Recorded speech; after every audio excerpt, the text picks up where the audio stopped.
할렐루야. 아무리 힘들어도 하나님 앞에 매달리는 그 시간의 길이만큼 우리는 힘든 것들을 이길 수 있는 능력을 얻는 줄 믿습니다. 피곤할 줄 알았는데요, 더 얼굴이 뽀얗게 좋습니다. 은혜가 충만합니다, 여러분. 오늘 우리 정태성 상사님은 부대에서 밥도 안 먹고 이렇게 달려와가지고 내가 저녁에 마치고 밥 사드릴게. 박수 한번 주세요. 우리 임전 집사님은 셋째 아들을 낳고 지금 수발을 해야 되는데 이렇게 달려와서 수고를 하고 있습니다. 박수 한번 주세요. 우리 시내는 또 이렇게 열심히 부산서 지금 어린이집을 근무를 하는데 이렇게 열심히 달려와 가지고 수고를 합니다. 박수 한번 주세요. 강일이 빼놓을 수 없죠. 노가다 한다고 해서 고생하는데, 예? 목장주 아드님께서, 도련님께서 집 나른다고 아주 고생을 하는데 저도 밥도 안 먹고 지금 와가지고 수고를 합니다. 박수 한번 주세요. 예, 우리 금요일을 섬기는 분들요, 여러분보다 훨씬 빨리 와가지고요 굉장히 수고를 많이 합니다. 특별히 수고는 뭐냐 하면 여러분 기도해야 되는 시간에 찬양하느라고 특별히 자신들을 위한 기도를 못합니다. 진정한 중보의 사역을 하는 이분들에게 모두 박수 한번 주세요.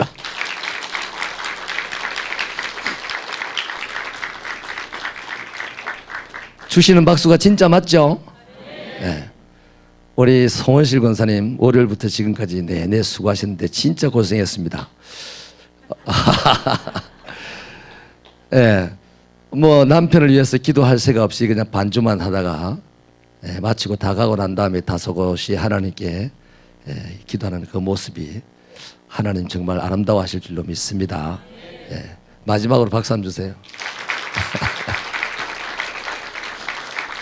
또 옆에 계신 여러분들에게 서로 축하하면서 수고했다고 박수 한번 주세요.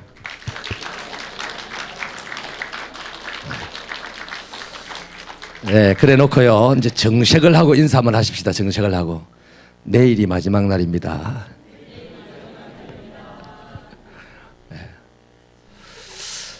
여러분, 미가 선지자가 사역을 할 이 무렵에요, 그 유대 나라의 형편이 어땠느냐 하면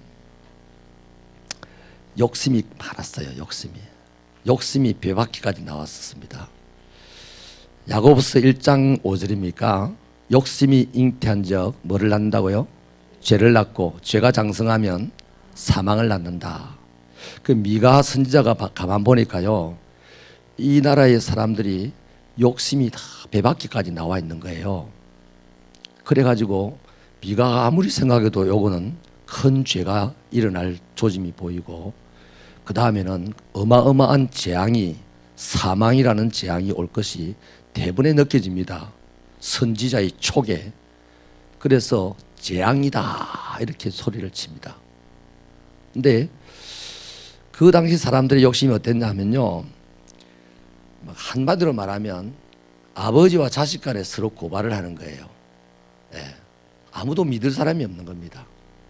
정치가들, 힘 있는 사람들은 힘이 있는 대로 욕심을 부려서 욕심의 말을 하고, 또 세력가들은 막 악한 짓을 해가지고 재산을 끌어모으고, 그래서 힘이 있는 사람들과 또 경제적으로 힘 있는 사람들이 결탁을 해가지고 약한 사람들에게 찔레가 되고 가시가 되었습니다. 우리 가시밭을 가다 보면 조심해서 가지 않습니까? 그 나라의 사람들이요 다 조심해서 살아야 되는 거예요. 오늘도 잘못 걸리면 죽는 겁니다. 빼앗기고. 이런 시대, 선지자의 눈에 욕심이 가득한 사람들로 채워진 그 시대를 보면서 하나님의 심판이 임할 때가 됐다 그러는 거예요. 그래서 결국에는요, 아하스 시대에 암몬과 이 북이스라엘이 유대를 쳐들어옵니다. 그러니까 아하스 왕이 놀래가지고 선지자가 이때는 기도해야 될 때입니다 라고 할 때 아하스는 그럴싸한 말을 합니다. 나는 이만한 일로 하나님을 시험하지 않겠다 합니다. 그러면서 기도를 안 하죠. 사실은 기도하기 싫었던 거죠. 하나님을 시험하기 하는 것이 두려웠던 게 아니고 기도하기 싫었던 거예요. 그래서 기도 안 하고 어떤 방법을 택하냐면 아수르에 조공을 보내가지고 아수르의 도움을 요청합니다. 그래서 아수르가 그 문제를 해결해 줬지만 북이스라엘을 멸망시켰지만 그 다음부터는 이제 유다의 목을 쪼여오는 거죠. 이러니까 또 유다 사람들이 우리는 아수르를 피하기 위해서는 애굽의 도움을 요청해야 된다. 끊임없이 기도는 안 하려는 거예요. 왜 그럴까요? 욕심이 많으니까. 사람이 욕심이 있으면요, 지 욕심 채우기에 바빠서 기도 안 합니다. 이 유다 백성들이 하나님의 백성들이잖아요. 그래서 욕심을 이루기 위해서는요, 하나님과 거리를 둬야 됩니다. 하나님과 거리를 가까이 하면서 욕심을 부릴 수가 없거든요. 그래서 그들은 또 기도 안 하고 애굽에다가 자꾸 도움을 요청하는데 하나님께서 아수르로 하여금 엄청나게 시련을 보내다가 이제 바벨론으로 그냥 확 때려버립니다. 그래서 아수르도 망하고 애굽도 망하는 거예요. 마지막에는 결국 유다도 망하게 되는 거죠. 이런 상황입니다. 아무리 지금 봐도 아직 망한 상태는 아닙니다. 선지자의 촉으로 볼 때 이렇게 딱 가게 돼 있어요. 그래서 제왕이 왔다 이렇게 얘기하는 거예요. 그러니까 지금 선지자가 이 유다 백성들 유다 사람들 가운데서 이 욕심이 배 밖으로 나온 이 문제를 해결할 방법이 없어요. 그러니까 점점 죄가 장성하게 되고 사망이라는 재앙이 밀려오게 되어 있는데 이 유다를 건져낼 사람이 희망 있는 사람이 한 명도 없다는 거예요. 그럴 때 이 미가가 뭘 했느냐? 오늘 이 미가의 삶이 저와 여러분의 삶이 되어야 됩니다. 그 땅에, 그 시대의 그 땅에 도무지 어떤 사람에게서도 희망을 찾지 못하고 세상이 부패하고 악해졌을 때에 하나님의 백성들은 뭐 해야 되느냐? 미가에게서 배워서 해야 됩니다. 미가가 뭐합니까? 7절 다시 한번 읽겠습니다. 7절 시작. 오직 나는 여호와를 우러러보며 나를 구원하시는 하나님을 바라보나니 나의 하나님이 나에게 귀를 기울이시리로다. 여러분, 지금 하나님의 백성들이 하나님의 말 안 듣고 지금 하나님의 심판을 자초하고 있어요. 하나님이 지금 바벨론을 데리고 와가지고 때린다는 겁니다. 너희가 의지하는 아수르 끝났고 너희가 지금 또 아수르 때문에 의지하는 애굽도 바벨론이 쳐들어오면 끝난다 이거예요. 그러면 하나님에게 심판을 받는 이 하나님의 백성이 할 일이 뭡니까? 아무도 하나님께 기도 안 하는데 누가? 미가는요, 따라합시다. 염치불구하고. 그게 중요한 겁니다. 그게 믿음입니다. 하나님에게는 용서받지 못할 죄악이 없어요. 그런데 우리가 하나님의 위치에 올라가 가지고 내를 쳐다보는 거예요. 용서해 줄 자격도 없는 내가, 누구를 위해서 십자가를 지고 죽어줄 수 있는 힘도 능력도 용기도 없는 내가 또 올라가기는 하나님의 자리에 잘 올라가서 판단을 합니다. 옛날에 어떤 우리 아버지 친구 장로님이 우리 아버지를 보고 장로님들 모인 데서 하는 말씀이, 집에 가거든 제발 자식들 서울대학 가게 해달라고 기도하지 말라고. 우리 아버지 놀래가지고 저한테 전화 왔어요. 그런 말을 그 장로가 하던데 넌 어떻게 생각하냐 그래요. 그 아버지, 그 장로 성질이 좀 안 좋죠. 그러니까 그렇다. 어떻게 알아요? 어떻게 하냐. 성질이 안 좋은 거 똑똑하기를 좋아하는 장로죠. 그러니까 이런 거예요. 그분의 발상은 A도 B도 C도 D도 다 저거 새끼 서울대학 보내달라 그러면 하나님이 누구 말 들어줘야 되냐 이거예요. 누구 말 들어주기는요, 제일 기도 열심히 하는 사람 말 들어주지. 아멘입니까?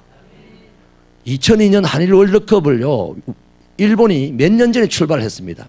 그래서 일본 월드컵을 개최한다고 했습니다. 그런데 우리나라에서 2년인가 뒤에 막 뛰어들었습니다. 우리가 하겠다고. 그래서 게임이 어떻게 됐습니까? 막 골치 아프니까 둘이서 같이 해라 거 아닙니까? 한일 월드컵 된 거 아니에요? 그때 교회에서는 우리가 신학교 다닐 때인데요, 교회에서 한국에서 월드컵을 개최하게 해달라고 막 기도를 엄청나게 했습니다. 그런데 이 똑똑한 신학생들이요, 그때 데모 비슷한 거 했어요. 학교에 와가지고, 아니 하나님께서 일본에도, 일본 사람들도, 일본의 기독교인들도 일본에서 월드컵 하게 해달라고 기도할 거고, 뒤늦게 뛰어든 한국도 한국에서 월드컵 하게 해달라고 기도한다면 하나님 도대체 누구 말 들어줘야 되냐? 누구 말 들어주겠습니까? 열심히 하는 사람 말 들어주는 거지. 한국 기독교가 훨씬 더 열심히 했어요. 일본은요, 교회라는 것이 별로 없어요. 신자는 들어있습니다. 신자는. 근데 지 혼자 믿는 신자는요, 신자인지 아닌지 분간도 안 됩니다. 그러나 교회 다니는 사람은요, 분간이 됩니다. 아멘입니까? 그러니까 여러분, 천국은 침노한 자의 것이라 하지 않습니까? 뭐 천국이 뭐 2개, 3개 됩니까? 천국을 찾는 사람은 많아도 천국은 한 곳입니다. 할렐루야. 천국을 차지하는 사람 누구라고요? 침노하는 사람입니다. 그러니까 한일 월드컵 우리 한국 기독교 교회가 벌떼같이 달려들어가지고 한국에서 월드컵을 개최하게 되려고 그렇게 열심히 기도했더니 하나님께서 기회를 주신 거라고 저는 믿습니다. 그러니 여러분, 신앙생활은요, 내가 하나님의 위치, 죄 많은 내가 하나님의 위치에 올라가서 나를 바라보는 게 아닙니다. 나는 죄 많은 나 자신의 위치에서 하나님을 바라보는 겁니다. 아멘입니까? 그래서 염치불구하고 여러분, 미가는 가장 깨끗한 사람 중에 가장 깨끗한 사람이므로 가장 죄에 대해서 민감할 겁니다. 저 사람은 죄를 지도 죄를 짓는 줄 모르고 죄를 지을 텐데, 이 사람은, 이 미가 선지자는 죄를 짓는 모습만 봐도 지금 자신이 벼락 맞아 죽을 짓을 했다고 생각하는 정도의 촉이 좋은 사람 아니에요, 선지자니까. 그러니까 이스라엘 백성, 지금 유대인들의 백성들의 죄가 자기 죄다 이 말이에요. 하나님 앞에 염치 있어요, 없어요? 선지자가 선지자 노릇을 얼마나 못했으면 그 당시에 그 유대 백성들이 엉망진창이겠습니까? 목을 내놓고 지도자들 보고 그런 짓 하면 안 된다 해야 되는데, 그래 못했으니까 지금 세상이 그래 된 거란 말이에요. 미가의 입장에서는요, 입이 10개라도 할 말이 없어요. 깔끔하게 잘 죽은 사람이 있어요. 엘리 제사장입니다. 엘리 제사장이 하나님의 음성을 안 들으려고 막 요래 피하고 저래 피하다가 마지막에 사무엘을 통해 하나님의 음성을 듣고 난 다음에 하나님의 거룩한 뜻이 이루어질 것이다 이럽니다. 지가 죽는다는데도, 자기 집이 망한다는데도 그래 깔끔하게 죽었습니다. 엘리가 그 당시 염치불구하고 아버지 우리 가문만은 살려주세요 했다면 하나님은 또 기회를 주실 하나님이신 줄 저는 믿습니다. 근데 너무 깔끔하게 죽어버렸어요. 또 사울도요, 깔끔하게 죽었습니다. 얼마나 깔끔하게 죽었습니까? 쪽팔리니까 막 칼을 땅에 놓고 자기가 찔려 죽었잖아요. 자살은 할 수 없고 반자살이죠. 그 깔끔하게 죽은 것이 깔끔한 거다? 하나님 보실 때는 추하기 짝이 없는 거다 이 말이에요. 그럼 염치불구하고 죄 많은 사람이 염치불구하고 아버지 하나님을 우러러 바라보는 거, 나 짝도 두껍다 이러겠지 마귀는. 그렇지 않겠습니까? 마귀는 죄 많은 내가 하나님을 바라봅니다 하고 있을 때 막 환란이 밀려오고 저쪽에서 밀려오고 있는데 하나님 바라봅니다 이럴 때 마귀는 꼭 그럴 겁니다. 나 짝이 두꺼워도 유난히 두껍네 저 인간은 이럴 겁니다. 그러나 우리는, 하나님은 염치불구하고 당신을 바라보는 나를 하나님 또 한 번 만나주시고 기회 주시는 분이 우리 하나님이신 줄 믿으시면 두 손 들고 아멘 하십시다. 아멘. 할렐루야. 그러니까 여러분, 이것이 뭡니까? 바로 하나님에 대한 확고한 신앙이다 이 말이에요. 그래서요, 이 미가가 지금 재앙이 밀려오고 있을 때에 염치불구하고 하나님만 바라봅니다 이러면서요, 미가가 계속해서 어찌 보면 꼭 중얼중얼 하는 것 같아요, 하나님 앞에. 근데 그 중얼중얼한 내용들이 쭉 있는데요, 9절에 보면요, 읽어보십시다. 시작. 내가 여호와께 범죄하였으니 그의 진노를 당하려니와 마침내 주께서 나를 위하여 논쟁하시고 심판하시며 주께서 나를 인도하사 광명에 이르게 하시리니 내가 그의 공의를 보리로다. 내가 재앙을 맞을 만한 허물이 있었어. 그것 때문에 재앙을 당할지라도 죽지는 않아야 되는 거지. 그래서 하나님을 우러러 보니까요, 용기가 생기는 겁니다. 그래, 이 재앙 가운데서도 하나님께서 반드시 나를 신원하여 주시고 나를 변론하여 주시고, 할렐루야, 나를 이길 수 있는 자, 살아남을 수 있는 자가 되게 해 주실 것이다. 이래 되니까요, 자신감이 생기는 거예요. 이제는 세상에 아무리 죄악으로 말미암아 세상에 하나님의 심판, 재앙이 밀려와도, 아 그래, 이제 정신 차리고 살자. 지금부터, 지금 정신 차리고 살자. 그래서요, 하나님께서 나중에 이루어 주시기를요, 다시 한번 이전보다 더 영광스러운 하나님의 나라가 되게 해주신다는 것을 보게 되는 겁니다. 그래서 기가 막힌 말씀이 있는데요, 20절 보면요, 마지막 절에 주께서 옛적에 우리 조상들에게 맹세하신 대로 야곱에게 성실을 베푸시며 아브라함에게 인애를 더하시리이다. 야곱 얼마나 하는 짓마다 미운 짓을 했겠습니까? 하나님 보실 때 하나님답지 않는 짓을 했잖아요. 그런데도 그 선대에 약속하신 것을 하나님이 기억을 하시고 야곱에게 야곱은 맨날 변죽 긁듯이 일했지만 하나님은 선대에 약속하신 그 약속을 붙들고 한결같이 성실하게 그를 지키시고 도우시더래 말이에요. 할렐루야. 미가가 거기까지 깨닫는 겁니다. 그러니 희망은 있다 없다? 누구에게 있다? 하나님에게 있어요. 이것을 딱 깨닫고 주와 같은 신이 누구오니까 이렇게 물어요. 이런 못나 빠진 자를 버리지 아니하고 멸망을 두 번 세 번 시키지 아니하고 재앙을 지나가게 하여 주시고 다시 건져내셔서 하나님의 영광을 돌릴 수 있는 멋진 민족이 되게 하실 그런 신이 이 세상에 어디 있나 이거예요. 우리 하나님밖에 없다 이겁니다. 그래서 미가라는 이름 뜻도요, 공교롭게도요, 여호와 같은 신이 누굽니까? 라는 질문이에요. 하나님밖에 없다 이 말입니다. 할렐루야.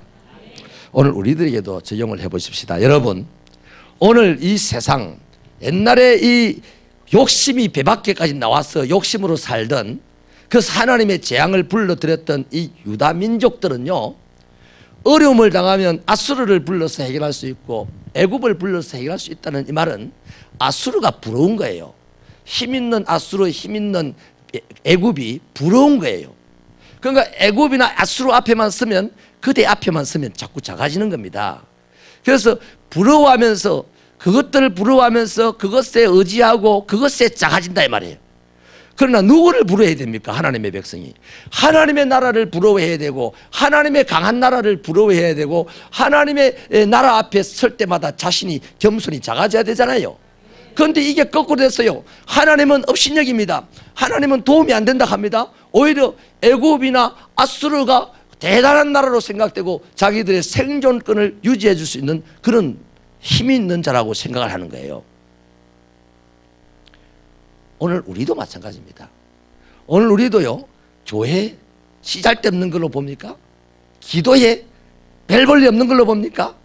천만의 말씀입니다. 이 기도회를 통하여서 살자가 살아나고 흥할 자가 흥하게 되고 멋있는 자가 될 줄로 믿으시면 아멘입니다. 여러분, 하나님은요, 염치 불구하고 기도하는 사람을 절대로 외면하지 않습니다. 왜냐하면요, 세상 모든 사람이 그 사람을 손가락질하고 외면하게 되어 있거든요. 하나님도 외면해버리면 그 사람 어떻게 됩니까? 하나님의 사랑은 어디 가서 찾겠어요? 절대로 하나님은요, 염치 불구하고 하나님 앞에 매달리는 사람을 외면하지 않고 그 사람을 도와주시기 때문에 하나님의 도움을 받으면 그 사람은 멋져진다 이 말이에요. 제가 생각해 볼 때 저는요, 최소한 제가 대학 다닐 때는요 40살에 죽는다 그랬습니다. 00년에 큰 소리 쳤어요. 제가 학교 학보에 수필에도 내가 그런 글을 썼던 적이 있습니다. 40에 죽는 것이다. 왜 그런지 아십니까? 뭣도 모르고 이상화 같은 사람이 있잖아요. 시인, 이 외적시대 때 시인, 죄송합니다, 이상 같은 시인, 이런 사람들요, 일찍 요절한 시인들이요, 저거리 멋있던지 몰라요. 그래서 괜히 죽고 싶은 마음도 없으면서 큰 소리 빽빽치고 그러면 멋있는 줄 알았어요. 그런데 제가 예수님을 딱 영접하고요, 가장 먼저 잘라낸 게 그겁니다. 주여, 절대 아닙니다. 제가 54살입니다 지금. 여러분, 내가 내 자신을 다 하나님 앞에 비춰놓고 보면요, 지금도 부끄럽기 짝이 없고요, 하나님에게 사랑받을 자격이 하나도 없는 사람입니다. 그런데요, 나는 하나님 앞에 염치 불구하고 매달립니다. 아무리 착해도요, 염치를 가지고 하나님 앞에 서면 그 사람은 천리만리로 날아가 버릴 사람입니다. 겨같이, 바람 앞에 겨같이 날아갈 사람입니다. 그러나 아무리 미련하고 아무리 허물이 많고 아무리 부족하고 악하여도 하나님 앞에 설 때만큼은 염치 불구하고 서면 그 사람은 점점 가능성이 있어진다 이 말이에요. 그래서 그런 사람이 어제보다 오늘이 낫고 오늘보다 내일이 나은 거예요. 점점 우리는 나아가는 인생을 살아가는 겁니다. 할렐루야. 그래서요, 세상을 부러워하거나 세상을 두려워하거나 세상 앞에서 나를 작게 여기지 마시고 차라리 솔직하게 하나님을 믿으신다면 하나님의 나라가 일어나는 것을 부러워하고, 예, 하나님 앞에서 살아가는 것을, 하나님 앞에 설 때 자신의 작아짐을 철저하게 느끼면서 살아갈 때 하나님께서 세워주시는 거예요. 제가 지미공 상봉 청년사역을 하면서 엎드림이라는 이름으로 기도회를 하는데요, 엎드림, 하나님 앞에 엎어지면 하나님께서 일으켜 주신다는 겁니다. 안 엎어지려고 자꾸 애를 쓰면 지 힘에 넘어진다 이거죠. 세상 사례가 그렇지 않습니까?